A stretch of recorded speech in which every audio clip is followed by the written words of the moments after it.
Hello everyone, मैं उमा खेतान। एक बार की बात है कि देवताओं के राजा इंद्र ने किसानों से नाराज होकर के 12 वर्ष बारिश न करने का निर्णय ले लिया। किसानों ने कहा, अब आपको 12 वर्ष तक फसल नहीं मिलेगी। और सभी किसान चिंताग्रस्त होकर के इंद्र के पास गए और बोलने लगे कि 12 वर्ष बरसात न होने से हम लोगों को फसल नहीं मिलेगी तो बहुत मुश्किल होगी। तब इंद्र ने उसे उपाय तो बता दिया कि भगवान शंकर अगर डमरू बजाएंगे तो बारिश हो जाएगी।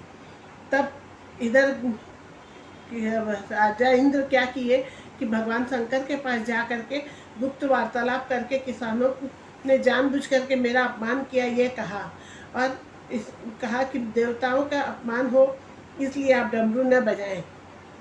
उस राजा इंद्र की बात से भगवान शंकर सहमत हो गए और उन्होंने डमरू नहीं बजाया। तो सब किसान लोग बैठ गए, बोले 12 वर्ष तक हम लोग फसल कैसे बोएंगे। तो हम लोगों को 12 वर्ष तक फसल नहीं बोना है।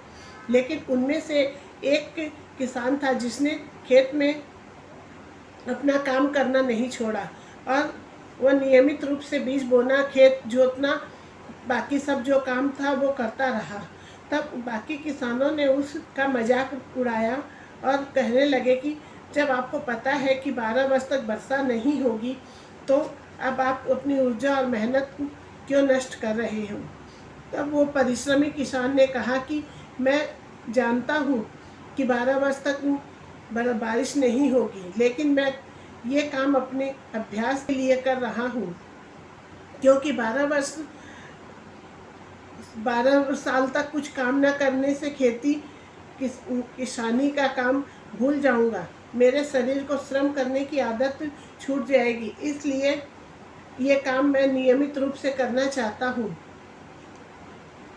जबकि 12 वर्ष बाद वर्षा होगी तब मुझे कोई कठिनाई नहीं होगी।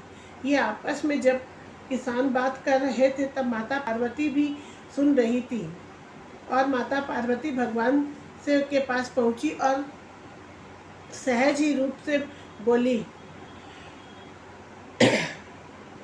प्रभु आप 12 वर्ष तक डमरू अगर नहीं बजाओगे तो आप भी भूल सकते हो। ये माता पार्वती की बात सुनकर भगवान शंकर भी चिंतित हो गए और सोचने लगे कि कहीं मेरा डमरू बज रहा है कि नहीं। यह देखने के लिए उन्होंने डमरू उठाया और डमरू को बजाने का प्रयत्न करने लगे। जैसे ही डमरू बजा, बारिश शुरू हो गई। जो किसान अपने खेतों में काम कर रहा था उसकी तो भरपूर फसल हो गई और बाकी किसान पश्चाताप के अलावा कुछ न कर सके। दोस्तों, कभी तो डमरू बजेगा। उसके लिए कहा जाता है कि नकारात्मक बातों पर ध्यान न दें। कहने का तात्पर्य यह है कि जैसे अचानक से डमरू बजा, वैसे ही किसी भी MLM की कौन सी बात हमारे व्यापार को आगे बढ़ाने में मदद कर देगी। इसलिए हमें हर वक्त तैयार रहना चाहिए।